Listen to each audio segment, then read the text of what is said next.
नमस्कार दोस्तों, दरभंगा रॉक्स में आपका स्वागत है। बिहार में कमाऊ रेलवे स्टेशन में कौन है नंबर 1, कौन है टॉप 10 में, आज इसी की बात करेंगे। तो पटना, जो राजधानी पटना है, वो टॉप पर बना हुआ है। जहाँ दोस्तों जो पटना है उसका वर्चस्व अभी भी कमाऊ स्टेशन में सबसे ऊपर है। उसके बाद सेकंड नंबर पर मुजफ्फरपुर का नाम आता है। टॉप 10 में दरभंगा भी है और समस्तीपुर भी है। तो कुछ ऐसे अहम स्टेशन हैं, और आपको इस लिस्ट में जो टॉप 30 की लिस्ट जारी हुई है उसमें सहरसा भी है जो 14वें पायदान पर है। मधुबनी का नाम भी, और मधुबनी नहीं बल्कि सकरी का भी नाम है तो टॉप 30 में, और जयनगर का भी नाम है। तो कमाऊ स्टेशन में टॉप 30 की जो लिस्ट जारी हुई है पूर्व मध्य रेलवे की तरफ से, उसमें सबसे अधिक राजस्व देने वाला पटना है नंबर 1 पर। और उसके बाद जो टॉप 10 में हालांकि सहरसा नहीं है, 14 नंबर पर है सहरसा।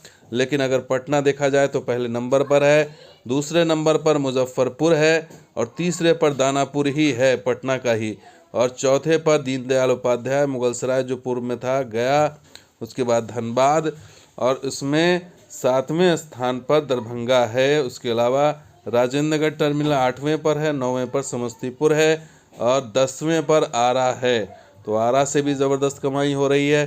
पाटलिपुत्र का नाम 11वें पर है, बरौनी 12वें पर है। उसके अलावा सहरसा 14वें पर है, और उसमें हाजीपुर, कोडरमा, अक्यूल, डेरियौंसौन, मोतिहारी, इन सब स्टेशनों का नाम है कमाऊ स्टेशनों में।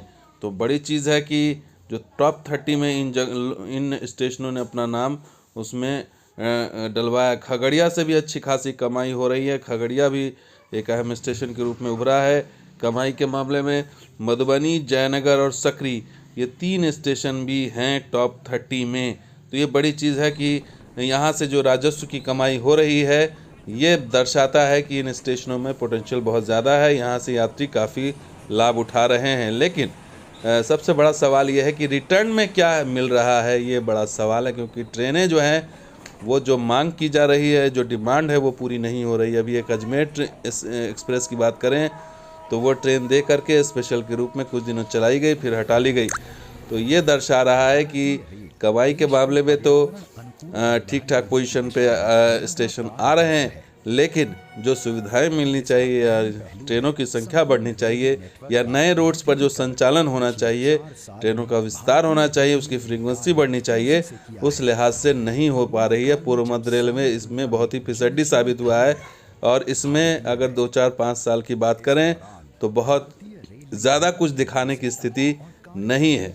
ऐसे में देखना होगा कि जब इस तरह की लिस्ट जारी होती है उसके बाद रेलवे का नज़रिया क्या बदलेगा, रेलवे बोर्ड का नज़रिया बदलेगा, ये अभी देखना बाकी होगा। तो दोस्तों, ये वीडियो कैसा लगा ज़रूर लाइक कीजिए, शेयर कीजिए, हमने सब्सक्राइब कीजिए। कुछ और वीडियो के साथ हाजिर होंगे। अब देखते हैं दरभंगा रॉक्स और हमारा सही बिहार स्पॉट भी। शुक्रिया, धन्यवाद। जय हिंद, जय बिहार, जय मिथिला।